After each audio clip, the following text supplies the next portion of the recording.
Estamos de volta e se antes a gente falou de prevenção jurídica, agora vamos falar de prevenção da saúde dos nossos bichinhos. Está aqui a doutora Tuane Rosa, médica veterinária. Prazer ter você aqui com a gente. Prazer, Gabriela. Muito obrigada pelo convite. Sempre um prazer, então, estar disponível aí para tirar essas dúvidas tão importantes. Bom, doutora, fevereiro foi então o mês de prevenção da saúde pet. Exatamente, principalmente dos animais idosos, né? Então, muito importante a gente sempre falar um pouquinho desses cãezinhos que estão vivendo cada vez mais, né, Gabriela? Pois é, a gente sabe que agora com a tecnologia e o avanço da medicina veterinária também, os cãezinhos realmente estão vivendo mais. A da minha mãe mesmo faleceu ano passado com quase 16 anos. Isso é uma coisa muito rara, né? Antigamente era, né? Exatamente. Hoje em dia, cada dia é mais comum, né? E o que leva os cães a viver, e os pets em geral, a viver tanto? Olha, Gabriela, então principalmente os cuidados, né? O que aconteceu de antigamente, né, para hoje, o que a gente nota é uma mudança realmente nos cuidados dos nossos pets. Então, mudança de alimentação, mudança em questão de controle realmente de vacinação, vermífugo, acompanho com o veterinário, né? Então, são pequenos detalhes que antes não existiam tanto, esse acompanhamento principalmente, e que hoje, até pelo fato de que os pets não são mais responsáveis por cuidar da casa, e sim como realmente um membro da família, né, um parceiro da pessoa, essa atenção ela está redobrada, triplicada. Certo, e os pets vivendo mais, acabam aparecendo outras doenças que antigamente não se via. Infelizmente, né? Então, por exemplo, falando um pouquinho de animais idosos, é um pouco comum, assim, a gente perceber que os animais começam eventualmente a ter alteração de comportamento quando começam a ficar mais velhinhos, né? Então, às vezes, o dono ele percebe que o animal ele está mais rabugento, por exemplo. E isso, Gabriela, muitas vezes a pessoa acha que é normal, né? Que é da idade, tá ficando velhinho, porém isso pode ser um sinal de que realmente alguma coisa não anda bem. Então a gente precisa ter atenção quando o nosso pet já está numa idade mais avançada, se ele começar com alteração de comportamento, começar com alteração do que a gente chama de ciclo de sono, né? Sono-vigília. Então é aquele animal que já não dorme à noite e dorme muito durante o dia.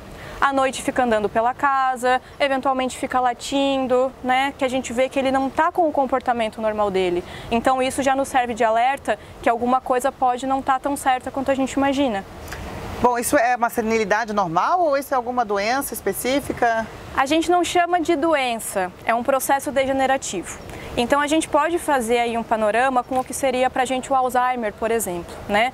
Então, por muito tempo a gente considerou que os velhinhos da nossa sociedade, ficava caduco, né? Que isso foi falava. Sim. Então hoje a gente sabe que isso não é normal, né? Então o Alzheimer ele existe também no meio animal, né? E ele acontece justamente por esse processo degenerativo, reações oxidativas que são, digamos, naturais, mas que alguns animais eles vão desenvolver de forma mais acentuada, mais grave do que outros. Não são todos que vão realmente chegar nesse nível, né?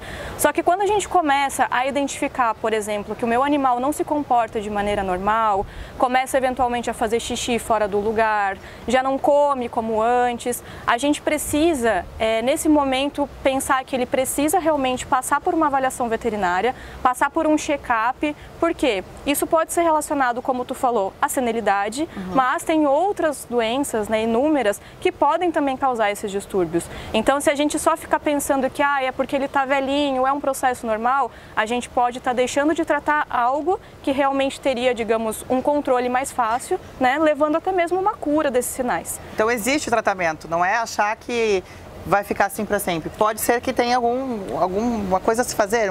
Exatamente. Quando a gente trata de alguma doença específica, no geral a gente tem algo a fazer. Quando a gente fala de senilidade, ou o que a gente chama, né, que é a disfunção cognitiva canina, na verdade o que a gente consegue fazer é um controle. Então a gente tem que muitas vezes alterar a alimentação desse animal, começar a suplementar algumas vitaminas, fazer um exame de sangue para saber se está faltando alguma coisa, né, que a gente consegue complementar, sempre o quê? Buscando qualidade de vida, que é o que a gente busca sempre com os nossos animais. Então, como tu mesma falou, eles estão vivendo aí 16, 18 anos, mas a gente precisa que eles cheguem com 18 anos com qualidade de vida. Bem, exatamente. E existe alguma prevenção que o tutor pode tomar alguma medida para que ele não chegue a ter, ou chegue a ter mais tarde? Então, esses sinais aí da... A prevenção, ela se baseia sempre no check-up. Tá. Né? Então a gente sempre fala que os animais, enquanto são jovens, pelo menos uma vez por ano precisam passar pelo veterinário.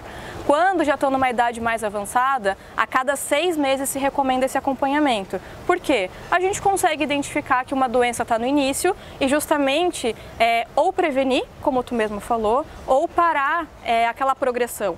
Então, se eu vejo que um animal está, por exemplo, apresentando uma disfunção cognitiva, muitas vezes eu não tenho como reverter o que ele já adquiriu, mas eu consigo botar um freio, digamos assim, né? Então, por mais que não seja reversível, eu consigo fazer com que isso não piore, que é o nosso foco. A partir de qual idade que o pet vai começar a apresentar esses sinais? Existe mais ou menos uma faixa de idade para isso? Isso, as pesquisas mostram que mais ou menos a partir dos 10, 11 anos é o período mais comum onde os animais começam a apresentar esses sinais. Mas tem animais que com 7 anos já começam a apresentar essas alterações de comportamento. Então a gente, mais uma vez, não pode descartar que seja simplesmente por ele ser mais jovem, né? Mas no geral acontece quando eles já são um pouquinho com uma idade mais avançada. E ocorre tanto em cachorro como em gato também? É mais comum em cão. Tá? Os gatos dificilmente apresentam essas mesmas alterações. No geral, o gato, quando começa a apresentar essas alterações de comportamento, podem ser doenças também que acabam vindo com a idade, mas não tanto por essa parte degenerativa, né? Então, às vezes, o gato ele começa a fazer um xixi fora do local, mas é porque ele está apresentando uma doença renal, ou começa a apresentar dor nas articulações, que é muito comum em gatos idosos, e isso dificulta o deslocamento dele até a caixinha de areia, e por conta disso ele passa a fazer xixi no lugar errado. Então a gente não pode considerar que essas alterações repentinas são normais, a gente precisa realmente investigar. Então a lição que fica é algum sinal estranho no seu pet, leve para uma consulta. Com certeza. Algum veterinário especialista ou pode ser um clínico geral? Pode ser um clínico geral, tá? E aí, a partir da consulta com o clínico geral, se confirmar que, por exemplo, é um caso de alteração neurológica, o animal ele vai ser acompanhado, então, por um neurologista. Existe, sim, essa recomendação, né? E a mesma coisa para as doenças no geral. Se a gente viu que essa alteração é por uma alteração endócrina, ele vai ser acompanhado com um endocrinologista. Mesma coisa aqui pra gente, Gabriela. Doutora, obrigada. Imagina. Sempre muito bom falar dos pets, principalmente da saúde deles. Muito obrigada. E o nosso Espaço News de hoje vai ficando por aqui, mas antes eu queria agradecer a Vanessa Vasconcelos pelo look maravilhoso que eu estou usando hoje. E a gente volta na semana que vem, mas não esquece que segunda-feira tem a nossa amiga Lu Haug lá de Balneário Camboriú. Um beijo, bom fim de semana e até mais.